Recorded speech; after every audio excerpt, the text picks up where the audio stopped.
नमस्कार, मराठीयन्स किचनमध्ये मी उत्कर्षा आपले मनापासून स्वागत करते।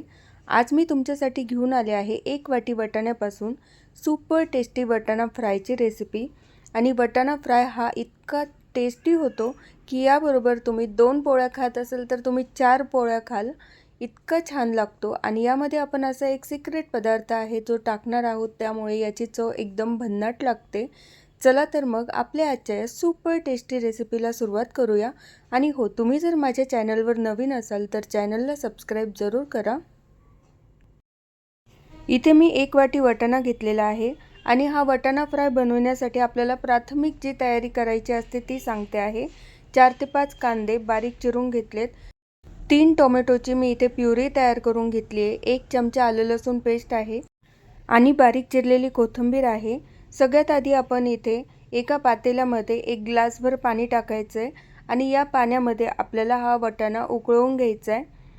वाटाणा फ्राय करण्यासाठी आपल्याला आधी हा वाटाणा शिजवून घ्यायचा आहे। असे केल्याने वाटाणा फ्राय पण लवकर होतो आणि आपली वेळेची बचतही होते। आता या पाण्याला उकळी आलेली आहे। मी हा वाटाणा दुसऱ्या गॅसवर उकळवायला ठेवते आहे आणि आता आपण फोडणीची तयारी करूया। गॅसवर आपल्याला कढई ठेवायची आहे। यामध्ये मी 2 पळ्या तेल टाकते आहे। तेल टाकल्यानंतर यामध्ये कांदा परतवायला आपल्याला टाकायचा आहे। यामध्ये अख्खा मसाला किंवा जिरे मोहरी हे अजिबात टाकायची गरज नाही आहे। कांदा आता व्यवस्थित परतवून घ्यायचा आहे। हा वाटाणा फ्राय तुम्ही मुलांच्या डब्यालाही देऊ शकता। मुलंही खूप आवडीने हा वाटाणा फ्राय खातील। मुलांच्या आवडीची भाजी तर ही होणारच, यात काही शंकाच नाही। अशा पद्धतीने हा कांदा आता एकदम व्यवस्थित परतवून झालेला आहे। यामध्ये आता आपल्याला आलं लसूणची पेस्ट टाकायची आहे। ही पेस्ट पण यामध्ये एक अर्धा मिनिट परतवून घ्यायची आहे। पेस्ट परतवून झाल्यानंतर यामध्ये आपल्याला टोमॅटोची प्युरी टाकायची आहे। प्युरी या कांद्यामध्ये व्यवस्थित मिक्स करून घ्यायची आहे। मिक्स करून झाल्यानंतर यामध्ये आपल्याला टोमॅटोची प्युरी पटकन परतवून व्हावी यासाठी चवीनुसार आपल्याला भाजीत जितके मीठ लागणार आहे तेवढे टाकून घ्यायचे आणि ही टोमॅटोची प्युरी आपल्याला परतवून घ्यायची आहे।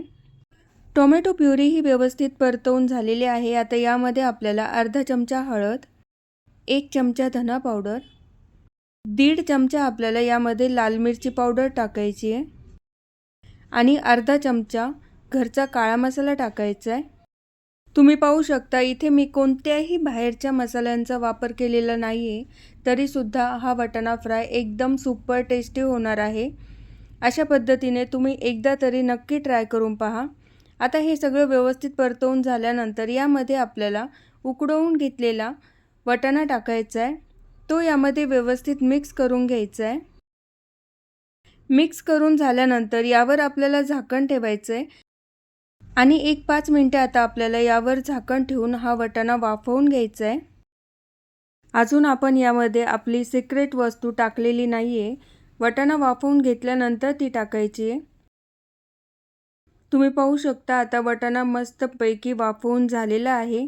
छान याला तेल सुटलेलं आहे। आता यामध्ये आपल्याला ती सिक्रेट वस्तू टाकायची आहे। तर यामध्ये आपल्याला जी सिक्रेट वस्तू टाकायची आहे ती आहे म्हणजे मलाई। मलाई आपल्याला पाऊण वाटी यामध्ये टाकायची आहे। जी आपण घरात साठवतो तीच ही मलाई आहे। यात आपल्याला बटर किंवा चीज वगैरे याचा वापर करायचा नाही, घरच्या मलाईचाच वापर करायचा आहे। मलाई टाकल्यामुळे या वाटाणा फ्रायची चव एकदम मस्त लागते आणि आपण जी टोमॅटो प्युरी या वाटाणा फ्रायला टाकलेली आहे त्याचा आंबटपणा कमी व्हायला मदत होते। घरच्याच वस्तू वापरून आपण खूप छान असा हा पदार्थ तयार करू शकतो। तुम्ही सुद्धा ही वाटाणा फ्रायची रेसिपी एकदा नक्की ट्राय करून पहा। मी खात्रीने सांगते पुढच्या वेळेस नक्कीच तुम्हाला घरचे स्वतःहून सांगतील की आज वाटाणा फ्राय बनव। यावर आता मी थोडीशी बारीक चिरलेली कोथिंबीर टाकली आहे आणि परत एकदा यावर 2 मिनिटांसाठी झाकण ठेवले आणि वाफवून घेतले। अशा पद्धतीने तयार आहे सुपर टेस्टी वाटाणा फ्रायची रेसिपी। तुम्ही पण ही रेसिपी नक्की ट्राय करा आणि तुम्हाला जर हा व्हिडिओ आवडला असेल तर लाईक करा, शेअर करा आणि मराठीयन्स किचन चॅनलला सबस्क्राइब करा।